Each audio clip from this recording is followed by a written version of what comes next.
다 같이 우리 중부교회 교인기도문 함께 공동기도 하겠습니다. 다 같이 중부교회 교인기도문 함께 합니다.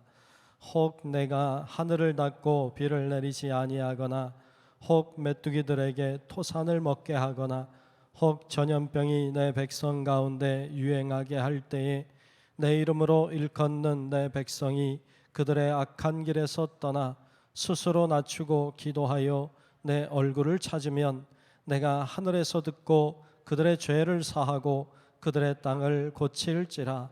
생사화복을 주관하시는 하나님, 이 땅이 코로나19 바이러스로 인해 고통과 아픔 속에서 신음하고 있습니다.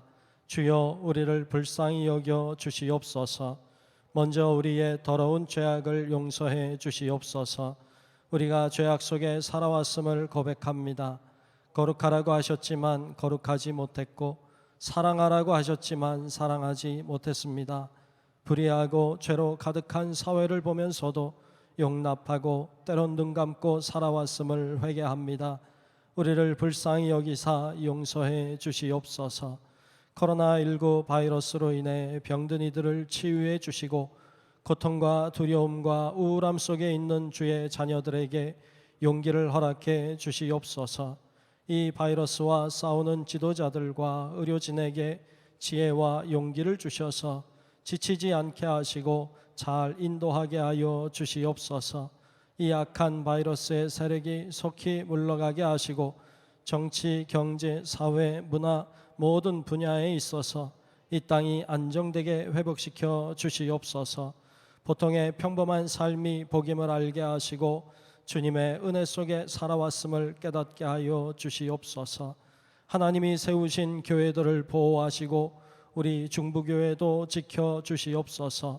모두의 건강과 안전을 지켜주시고 교회의 모든 예배와 활동이 정상화될 수 있도록 인도해 주시옵소서. 모든 백성이 고난 중에 하나님을 향하여 기도하게 하시고 모든 것이 하나님의 능력 안에 있음을 깨닫고 주께 돌아오는 기회가 되게 하여 주시옵소서. 우리를 사랑하시는 예수 그리스도의 이름으로 기도하옵나이다. 아멘. 우리 다 같이 조용히 침묵하여 잠깐 침묵하고 함께 기도하겠습니다.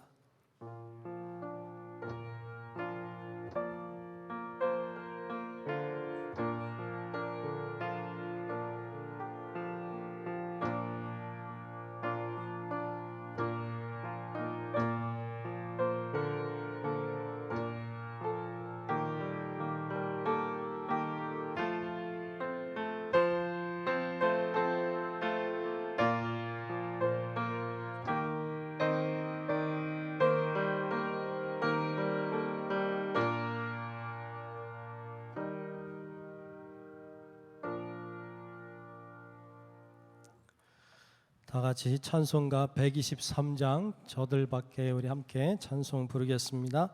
123장입니다. 찬송가 123장 부르겠습니다.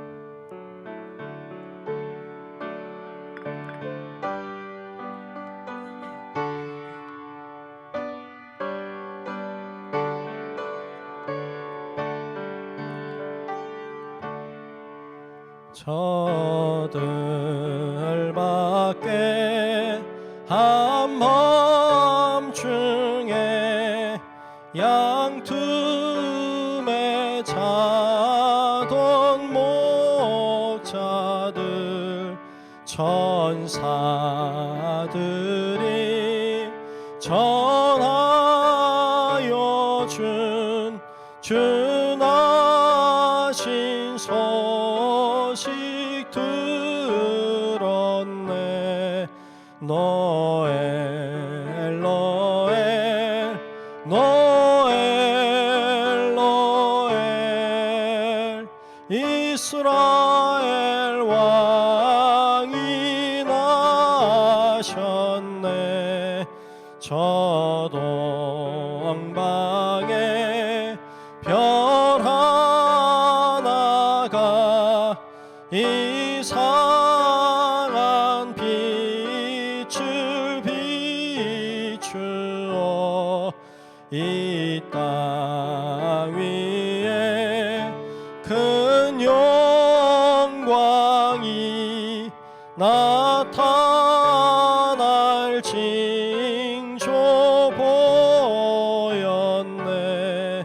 노엘 노엘 노엘 노엘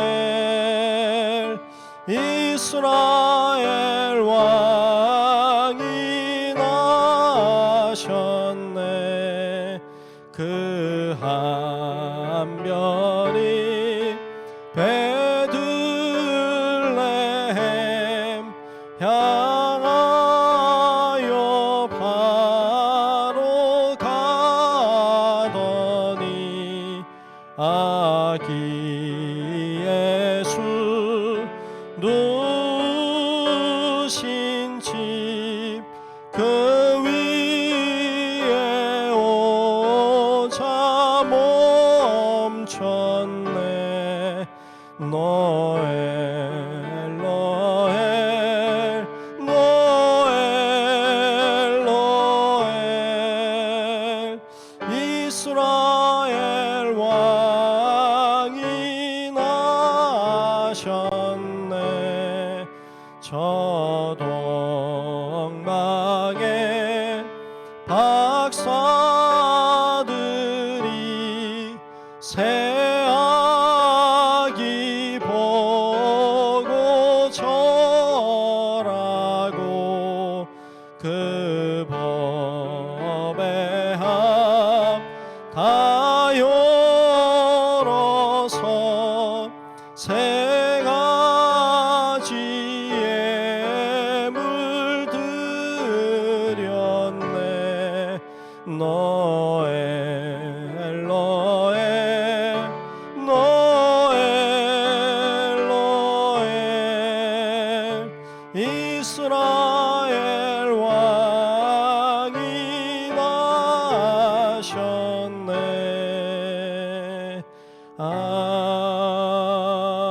아멘. 이 시간 우리 정영숙 권사님 나오셔서 대표로 기도하시겠습니다.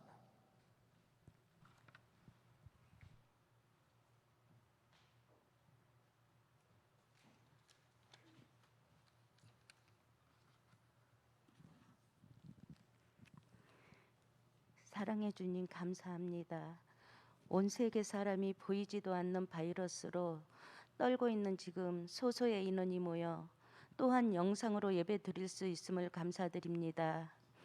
보이지도 않는 바이러스에 떨고 있는 우리 인간들을 보며 왜 하나님을 무서워하지 않고 두려워하지 않고 많은 죄를 짓고 사는지, 많은 죄를 지으면서도 두려워하지 않는지, 우리가 두려워해야 할 것은 바이러스가 아닌 하나님이란 걸 깨닫고 죄를 뉘우치고 회개하여 주시옵소서. 다가올 당에도 온 교인이 함께 못하지만 내년 계획을 잘 세울 수 있도록 지혜를 주시고 단합할 수 있도록 도와주시옵소서. 해외에 나가 계신 선교사님들을 기억하여 주시옵고 함께하여 주시옵소서. 코로나로 인하여 사역하시기 더욱더 어려운 시기에 선교사님들의 건강을 책임져 주시고 모든 고난과 공경에서 구원해 주시옵소서.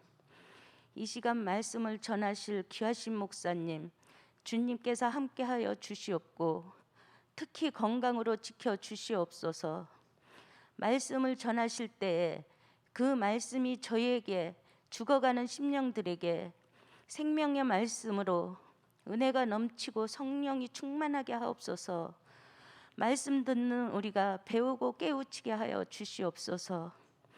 이 시간 병상에서 고통받는 환자들에게 주님 함께 하시어 치유하여 주시고 건강한 육체로 건강한 정신으로 살아갈 수 있도록 은혜 베풀어 주시옵소서. 환자를 치료하시는 선생님들께도 주님의 따스한 손길을 주사 위로하시고 힘을 주옵소서. 코로나 바이러스가 빨리 끝나서 예배와 생활이 하루속히 정상화되게 하여 주시옵소서. 이번 성탄절은 저희가 세상에 속하지 않고 이 땅에 오신 예수님을 감사함으로 받아들이는 귀한 시간이 되게 하여 주시옵소서. 우리 중부교회를 사랑하시고 지켜 보호해 주시는 아버지 이름으로 감사드리며 기도드려 싸움나이다.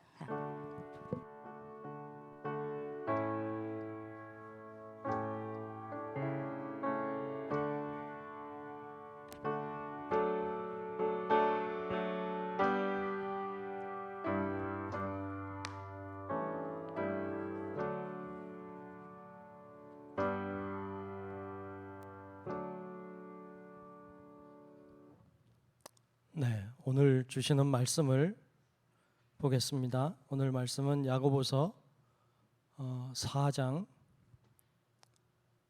4절부터 6절까지 말씀을 보겠습니다.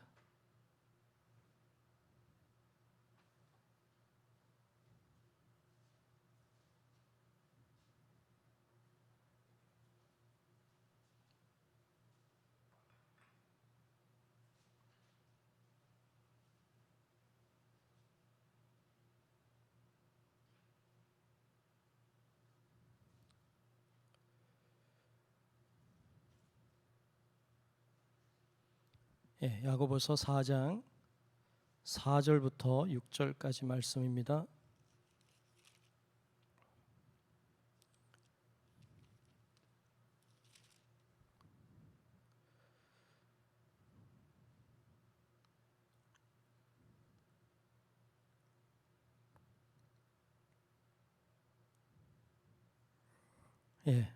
야고보서 4장 4절부터 6절까지 말씀 우리 다 같이 합독으로 함께 말씀을 읽겠습니다. 시작. 가늠한 여인들아, 세상과 벗된 것이 하나님과 원수됨을 알지 못하느냐?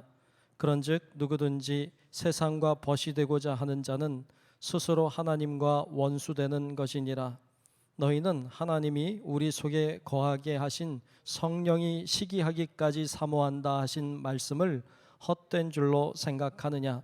그러나 더욱 큰 은혜를 주시나니 그러므로 일러스되 하나님이 교만한 자를 물리치시고 겸손한 자에게 은혜를 주신다 하였느니라. 아멘. 다 같이 아멘. 네, 오늘도 주님의 은혜가 우리 모두 위에 임하시고 함께 하시기를 주의 이름으로 축복합니다. 우리가 야고보서 말씀을 계속 보고 있습니다. 오늘은 사랑 위의 은혜라고 하는 제목으로 함께 말씀을 나누려고 합니다. 사랑 위에 뭐예요? 은혜입니다. 제목을 정했는데 참 마음에 드는 것 같아요. 사랑 위에 은혜다. 좋은 것 같아요. 종종 마트에 이렇게 가면 전복을 볼 때 있습니다. 여러분들도 있죠? 전복. 전복을 보면 이제 판매하려고 이렇게 내놨어요. 어떤 랩 같은 걸 이렇게 쌓아놨어요. 근데 가만히 있잖아요. 가만히 있어서 얘가 살은 거야, 죽은 거야? 궁금해서 어떻게 보면 되죠? 건드려 보면 되잖아요. 찔러보고 눌러보면 얘가 살아있으면 이렇게 꿈틀꿈틀 되고요. 죽었으면 가만히 있어요.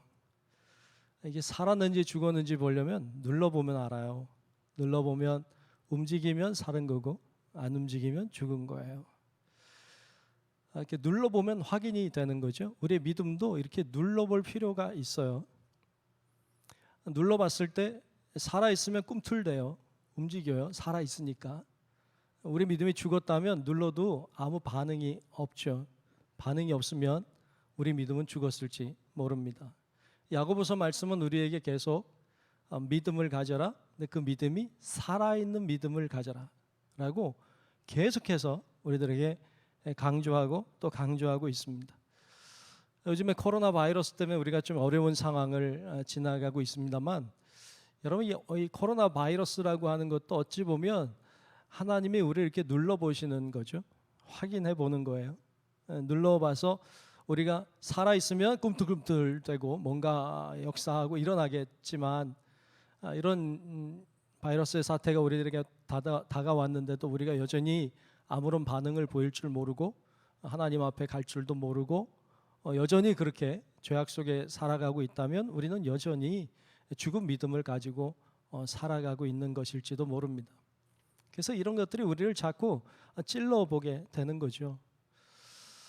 고난이라고 하는 게 어찌 보면 성경에 보면 비바람이 쳐야 이게 모래 위에 세운 집인지 반석 위에 세운 집인지 알 수 있는 것처럼 바이러스 같은 어떤 어려움이 우리들에게 찾아와야 우리는 내 상태가 어떠한지 내 믿음이 지금 살아있는 것인지 죽은 것인지를 확인해 볼 수도 있는 것이기도 합니다. 자, 우리의 믿음이 살아있는 믿음이 이제 아닌지를 이제 확인하기 위한 여러 가지 찌르는 눌러보는 여러 가지 도구들이 많이 있는데 그것이 앞에서 살핀 것처럼 어떤 고난도 그럴 수 있겠지만 야고보서 말씀에는 우리의 믿음이 살아있는 믿음인지를 확인하기 위한 몇 가지를 이야기해 주고 있어요. 첫 번째가 말이었어요. 말. 어떻게 말을 하느냐에 따라서 그 사람의 믿음을 평가할 수 있다. 두 번째 얘기한 것이 지혜였습니다. 죽은 믿음의 사람은 세상의 지혜를 가지고 살지만 살아있는 믿음의 사람은 하늘의 지혜를 가지고 산다. 그걸 통해서 우리의 믿음이 참인지 거짓인지 살아있는지 죽었는지를 알 수 있다. 세 번째, 우리가 지난 시간에 살핀 것이 정욕의 문제였어요. 정욕에 붙잡혀 사는 사람은 믿음이 죽은 믿음일 수 있다. 그러나 정욕의 문제를 극복해내는 사람은 그 살아있는 진짜 믿음일 수 있겠다라고 하는 이야기를 우리 지난 시간 앞에 이제 4장 1절로 3절까지 말씀에서 우리가 보았습니다. 정욕, 우리가 이야기하고 있는 정욕은 지난 시간에 본 것처럼 어떤 육신의 어떤 성적인 욕구가 아니라 탐욕이고 그리고 욕심이라는 거 우리가 봤습니다. 탐욕, 욕심, 정욕, 이건요 하나님 속성 아닙니다. 이거는 사탄의 속성이고 이것은 세상에 속한 것입니다.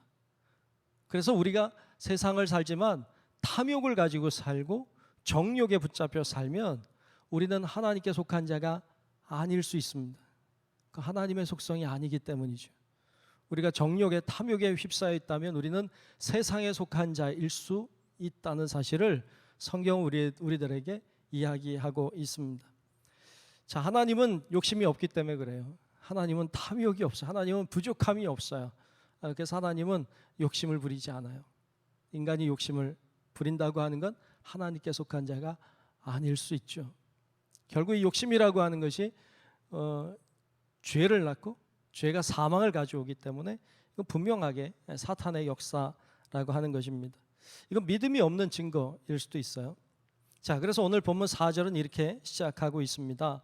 4절을 제가 다시 한번 읽겠습니다. 4절에 보면 가늠한 여인들아 세상과 벗된 것이 하나님과 원수됨을 알지 못하느냐 그런즉 누구든지 세상과 벗이 되고자 하는 자는 스스로 하나님과 뭐가 되는 거예요? 원수가 되는 것이니라 그랬어요. 아멘. 아멘. 네. 가늠한 여인들아 이렇게 부르고 있는데 그럼 가늠한 여인들아 할 때 여인들에 집중하면 안 돼요. 여인에 집중하는 게 아니고 간음에 집중해야 돼요. 간음한 자들아 뭐 이런 이야기입니다. 하나님이 간음했다고 말해요. 누구에게? 하나님이 아닌 세상에 속한 자들에게. 하나님을 믿는 믿음의 모양을 가지고 있지만 그러나 그의 본질은 세상의 것을 추구하고 세상에 속한 자로 살아갈 때 주님은 그들을 향하여 간음했다고 이야기하세요. 참 많이 말씀했어요. 간음했다고. 예레미야에 보면 이런 말씀을 한번 하세요. 예레미야 3장 8절로 9절에 보면 이런 말씀이 나와요. 내게 배역한 이스라엘이 간음을 행하였으므로 내가 그를 내쫓고 그에게 이혼석까지 주었으되 그의 반역한 자매 유다가 두려워하지 아니하고 자기도 가서 행음함을 내가 보았노라. 그가 돌과 나무와 더불어 행음함을 가볍게 여기고 행음하여 이 땅을 더럽혔거늘 이라고 했어요. 무슨 얘기일까요? 이스라엘과 유대가 간음했다는 말이 뭘까요? 하나님을 믿는 자들이고 하나님을 섬기고 제사하고 예배하는 자들인데 그들이 여기 나오는 것처럼 돌과 나무와 더불어 행음했다고 그렇게 나오고 있죠. 그들에게 경배하고 그들을 섬겼던 그들의 모습을 주님이 그렇게 책망하고 있습니다. 하나님을 섬기는 우리가 하나님을 믿는다고 하는 우리가 우상에게 가서 절을 하고 세상 것을 하나님보다 더 좋아하고 세상의 탐욕과 정욕과 어떤 세상적인 어떤 물질과 이런 것들에 우리가 얽매여 살면 주님은 우리를 향하여 간음한 자들아 라고 말씀하신다는 거예요.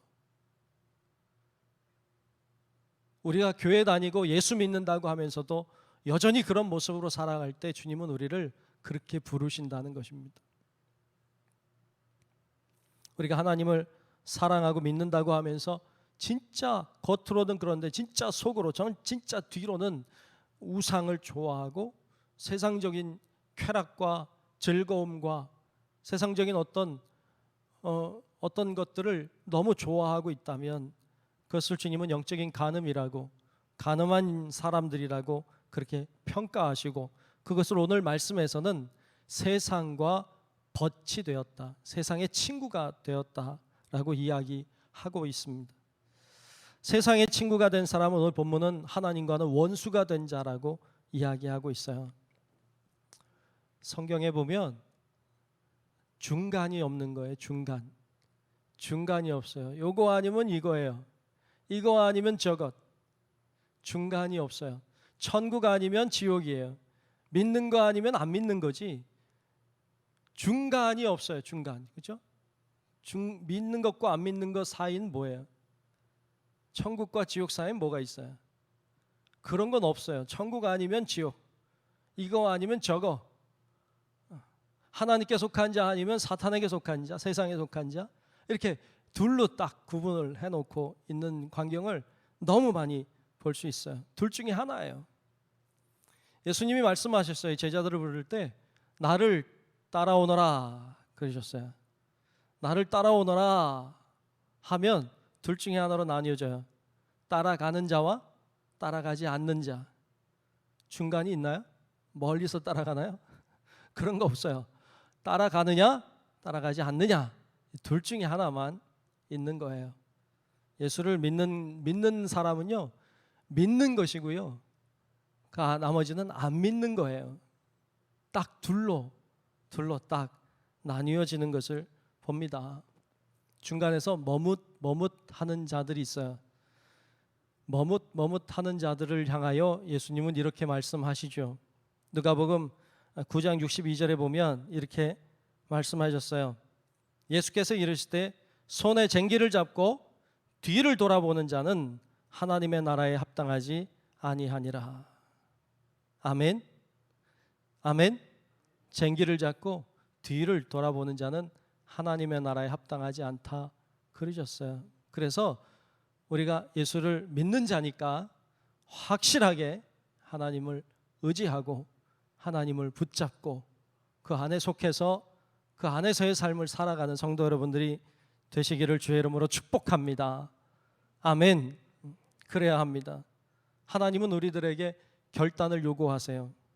이것이냐 저것이냐, 나냐 우상이냐, 나냐 재물이냐, 나냐 세상이냐, 주님은 우리들에게 결단하라고 하십니다.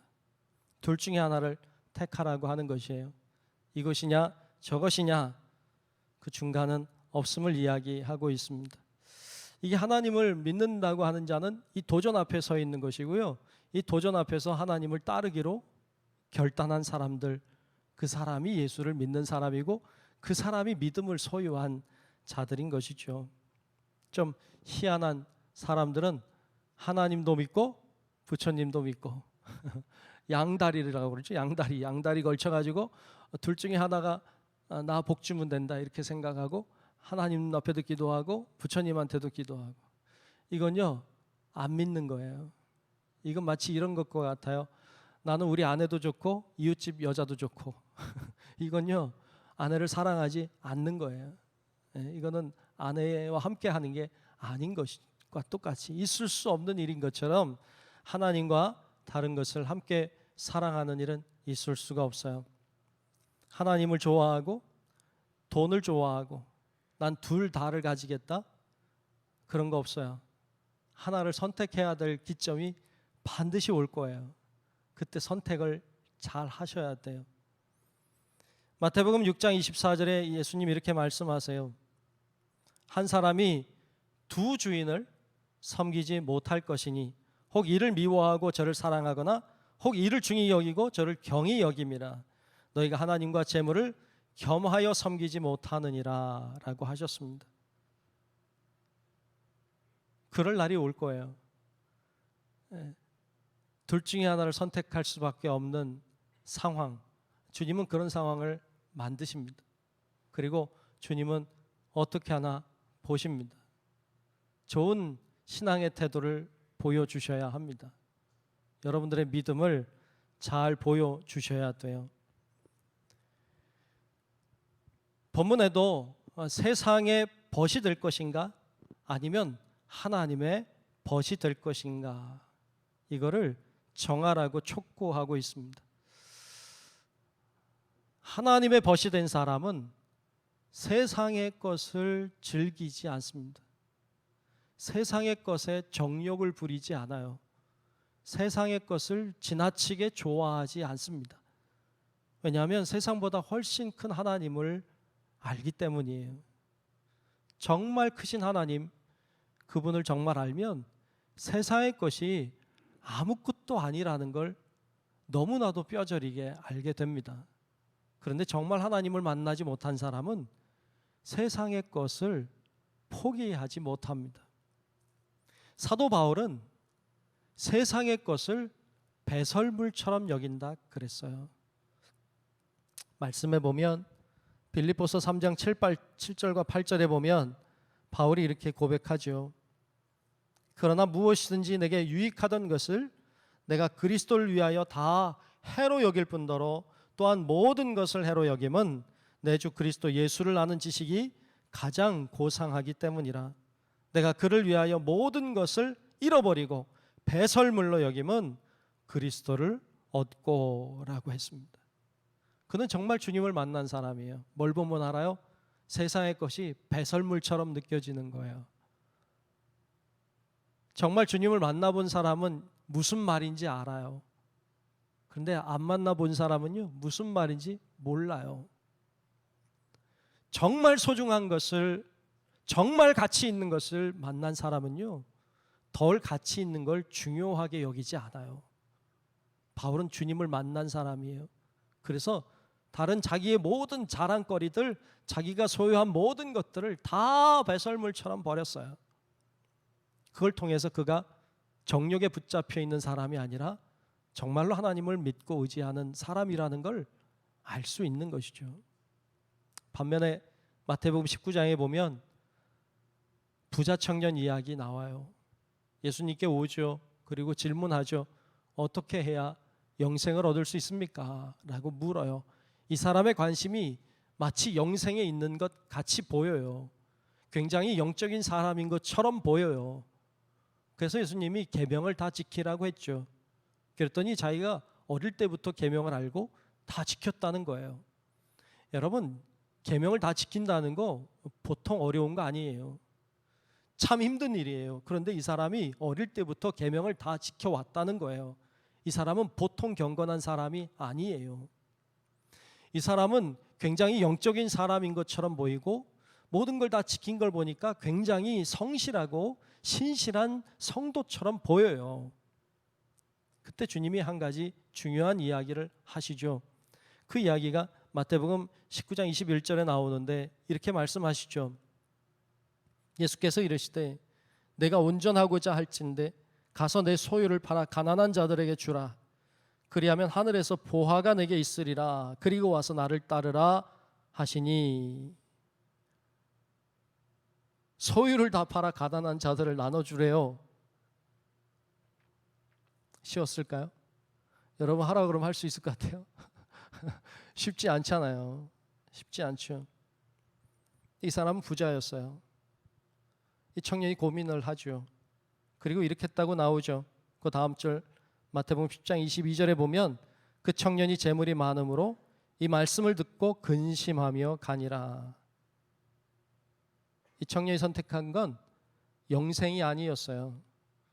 경건한 삶도 아니었어요. 그가 선택한 건 재물이었죠. 굉장히 영적인 것처럼 보이고 굉장히 신실한 성도처럼 보였지만 진짜 그의 중심을 주님께서 공격해 들어가실 때 그는 자신이 뭘 진짜 섬겨왔는지를 보여주고 있습니다. 그가 섬겼던 건 하나님도 아니고 계명도 아니고 영생도 추구한 게 아니라 그는 재물을 추구하는 사람이었던 것이죠. 그는 하나님의 벗이 아니었어요. 세상의 벗이었음이 드러나게 되었습니다.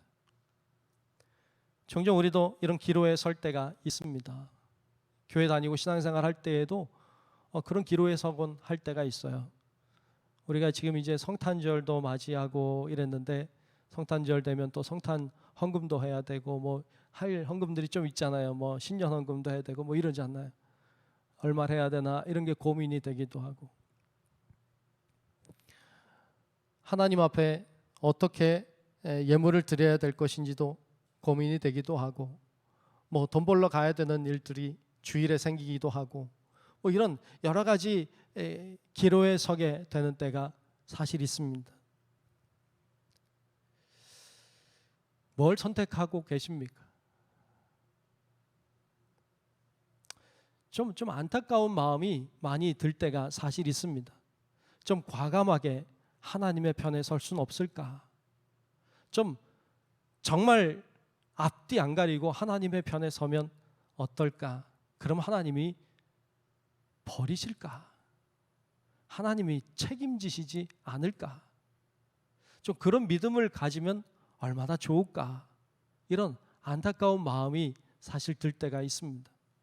좀 그냥 이해하려면 다 이해하지만 어찌 보면 우리가 하나님 편에 완전히 서는 것, 정말 하나님을 위하여서 다 버릴 수 있는 그런 믿음의 어떤 확고한 어떤 그런 열정, 이런 게 있다면 하나님이 더 역사하지 않을까?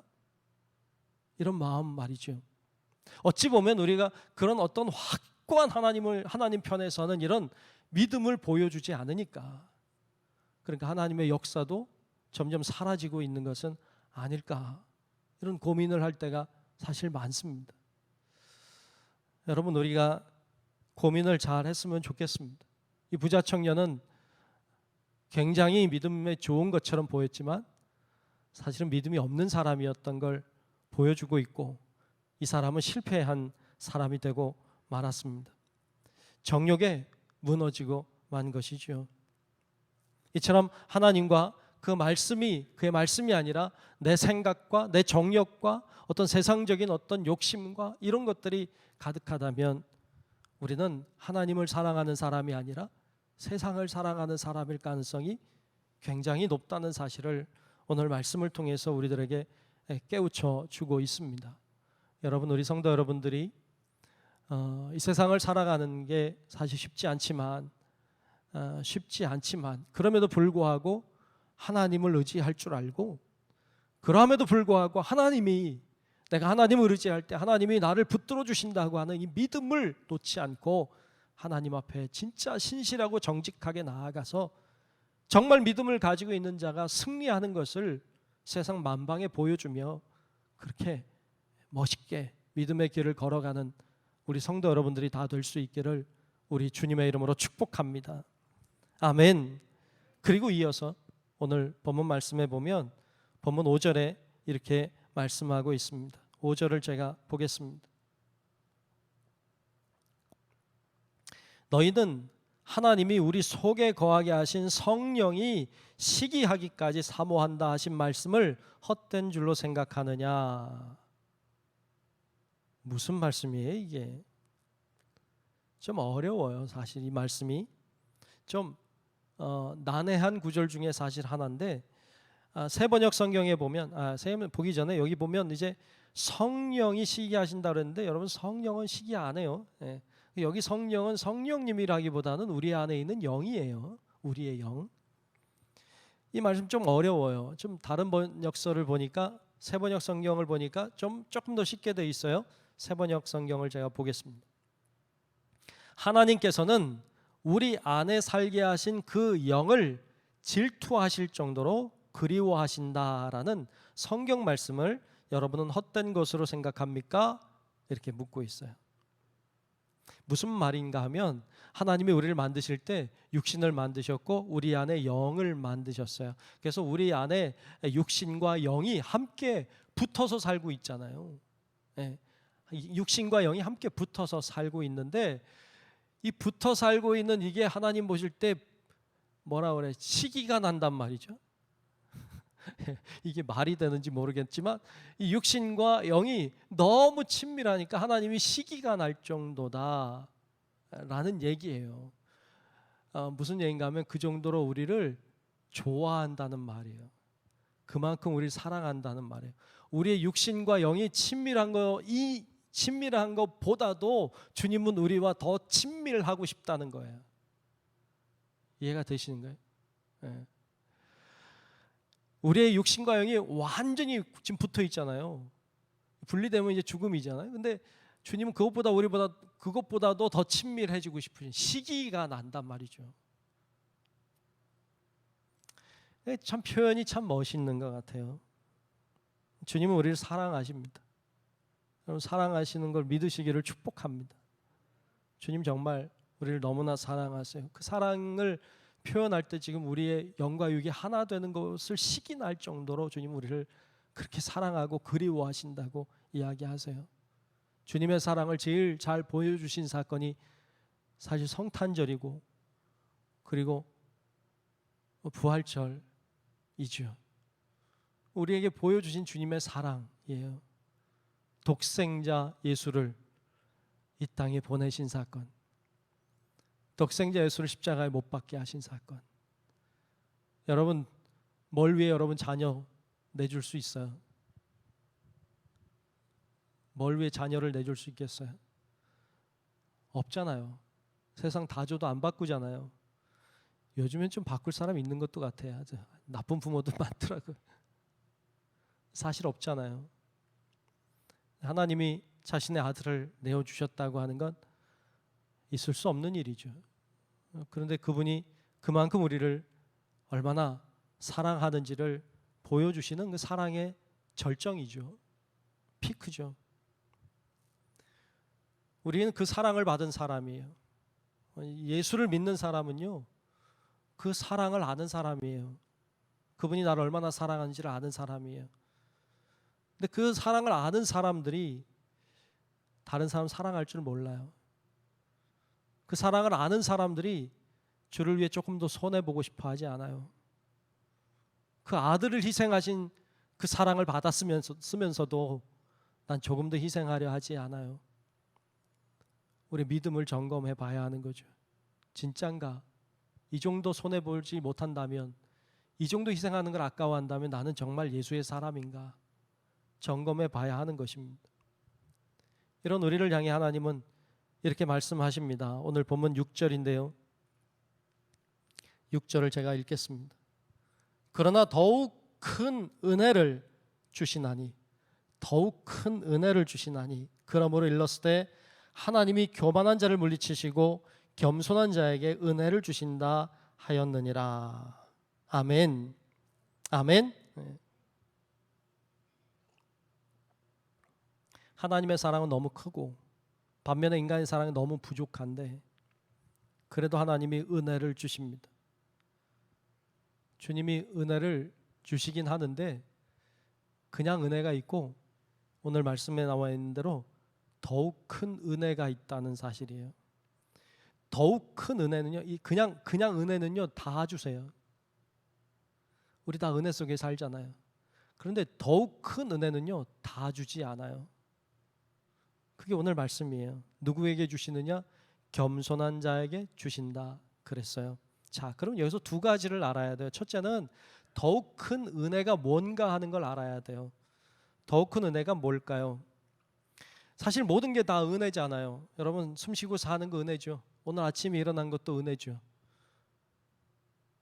맞죠? 네, 다 은혜잖아요. 가족이 있는 것도 은혜고, 나랑 얘기할 사람이 있는 것도 은혜고, 내 주위에 사람이 있는 것도 은혜고, 자연 환경도 은혜고, 다 은혜예요. 은혜 아닌 거 없어요. 이거요 다 받는 은혜예요. 누구에게나 주시는 은혜예요.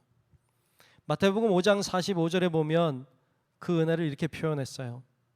이같이 한즉 하늘에 계신 너희 아버지의 아들이 되리니 이는 하나님이 그 해를 악인과 의인에게 비추시며 비를 의로운 자와 불의한 자에게 내려주심이라. 햇빛과 비를 누구에게나 주세요. 이거 은혜예요. 그냥 좋아하는 사람에게만 주신다 그러면 여러분 교회 다니고 예수 잘 믿으면 햇빛이 따라다니고 안 그러면 막 우중충하고 뭐 이렇게 살지 않잖아요. 우리는 다 그 은혜를 누리고 있는 거죠. 그런데 여기서 본문에서 말씀하고 있는 더욱 큰 은혜는 이런 일반적인 은혜가 아니에요. 특별한 은혜죠. 무슨 은혜일까요? 하나님의 나라의 은혜예요. 그분의 나라를 주세요. 그분의 자녀가 되게 하시고 그 나라를 상속받게 하세요. 이거는 누구에게나 주는 은혜가 아니에요. 그래서 더욱 큰 은혜라고 했어요. 이 은혜는 누구에게 주시느냐? 겸손한 자에게 주신다 그랬습니다. 자, 그러면 두 번째로 겸손한 자가 어떤 사람일까요? 본문에서 말하고 있는 겸손한 자는 조금 다른 의미를 품고 있어요. 본문에서 말씀하고 있는 겸손한 자를 알려면 교만한 자를 먼저 알아야 돼요. 교만한 자는 어떤 자일까요? 오늘 우리가 지금 야고보서 4장 오늘 지금 이 9절이 6절인데 앞쪽과 뒤쪽을 잘 볼 필요가 있어요. 교만한 자라고 하는 존재는요, 믿음이 있는 것처럼 보여요. 그런데 우리가 앞에 살핀 것처럼 말이 아니야. 말이 믿음 없어요. 세상의 지혜를 가지고 살아요. 정욕을 탐하고 살아요. 모양은 믿는 믿음의 모양을 가지고 있지만 속 안에 진짜는 아니에요. 말도 믿음 없는 말이고 세상의 지혜, 하나님의 지혜가 아닌 세상의 지혜로 살고 정욕을 탐하고 살면 그를 가리켜 교만한 자라는 거예요. 믿음의 모양만 가지고 있는 사람을 가리킵니다. 이런 자에게 하나님의 나라는 주어지지 않는다는 말씀이에요. 이런 자에게 더욱 큰 은혜는 주어지지 않는다는 이야기를 하시는 거예요. 더 쉽게 얘기하면 이런 자에게 구원은 없다는 말입니다.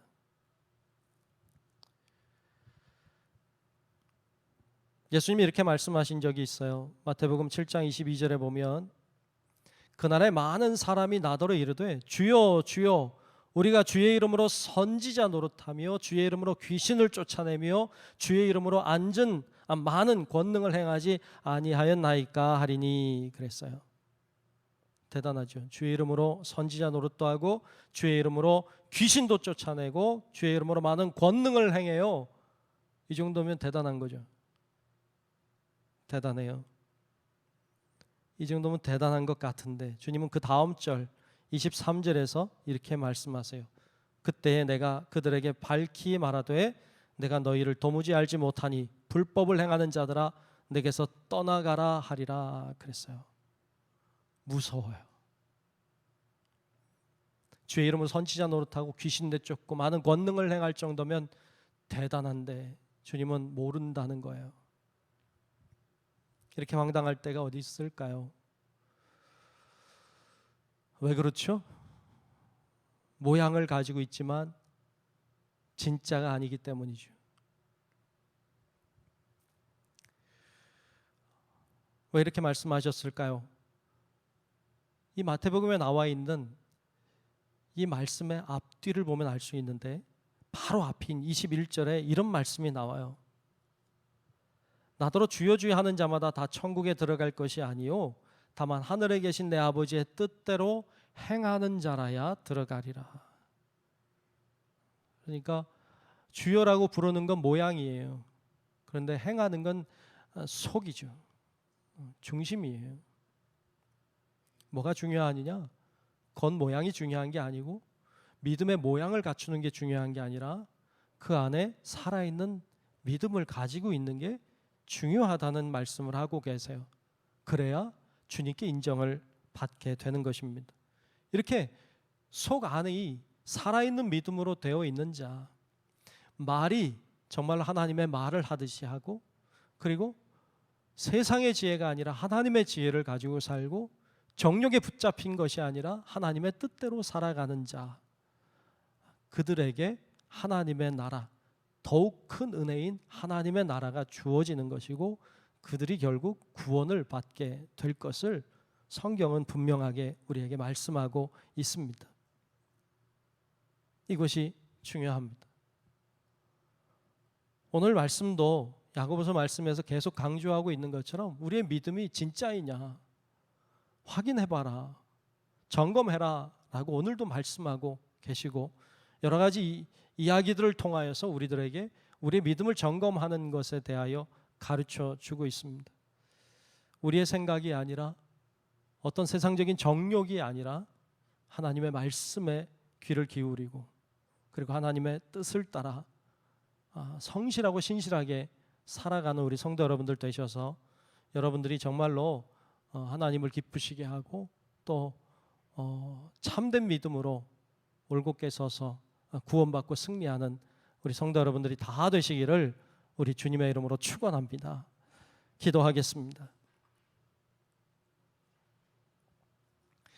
은혜로우신 아버지 하나님, 오늘 말씀을 나눴습니다. 정말 우리의 믿음이 살아있는 믿음인지 우리 자신을 돌아보고 점검하게 하시고 정말 우리 믿음이 살아있어서 주님의 말씀에 반응하고 또 주님을 향하여 과감하게 믿음으로 나아갈 줄 알게 하시고 정말 신실하고 성실하게 우리 안에 있는 믿음을 세워가는 주의 자녀들 되게 하셔서 믿음의 능력으로 세상을 변화시키고 그러므로 세상에 끌려가는 자들이 아니라 세상을 끌어가는 하나님의 용사들이 될 수 있도록 우리 모두에게 큰 은혜를 베풀어 주시옵소서.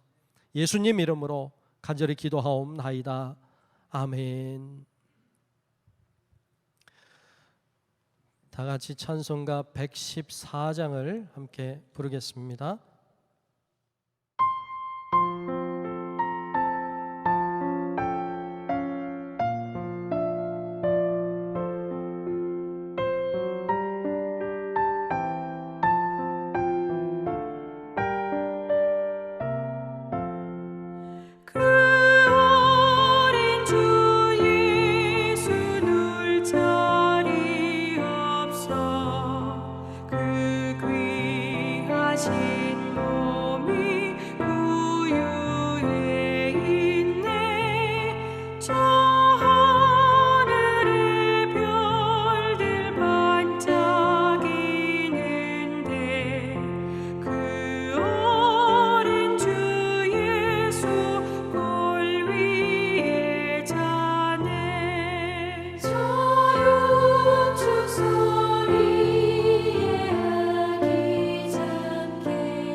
교회 소식을 전하겠습니다. 주일 예배와 수요 예배를 우리 실시간 영상 예배로 드리고 있다는 거 기억하시고 예배를 잘 드리시도록 그렇게 하시기를 바랍니다. 성탄절 예배 12월 25일 이제 내일 모레입니다. 금요일인데 오전 11시에 10시가 아니라 11시에 한 번 우리가 예배 드리도록 그렇게 하겠습니다. 교회 모이는 게 아니라 여러분 있는 곳에서 영상으로 예배를 드리시는 걸로 그렇게 해야 되겠습니다. 그렇게 여러분 아시고 11시라는 거 잊지 마시고 그렇게 예배에 잘 참여하시도록 하시기 바랍니다. 달력, 우리 2021년 달력이 나와 있습니다. 교회 오셔서 수령하실 수 있습니다. 그렇게 좀 잘 사용하시면 좋겠습니다. 네, 우리 모두 일어나셔서 찬송가 620장 우리 1절 함께 부르겠습니다. 620장 1절 함께 부르겠습니다.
이제는 우리의 영원한 생명의 구주이신 예수 그리스도의 크신 은혜와 하나님 아버지의 놀랍고 위대한 그 사랑하심과 성령님의 감화, 감동, 인도, 보호하시는 그 놀라우신 은총이 이 시간 주님 앞에 내 믿음을 돌아보고 점검하고 내 믿음이 정말 살아있는 믿음으로 하나님 앞에 영광 돌리며 살기를 소망하는 우리 사랑하는 모든 성도들 머리 위에 이제로부터 영원토록 함께 하시기를 간절히 축원하옵나이다.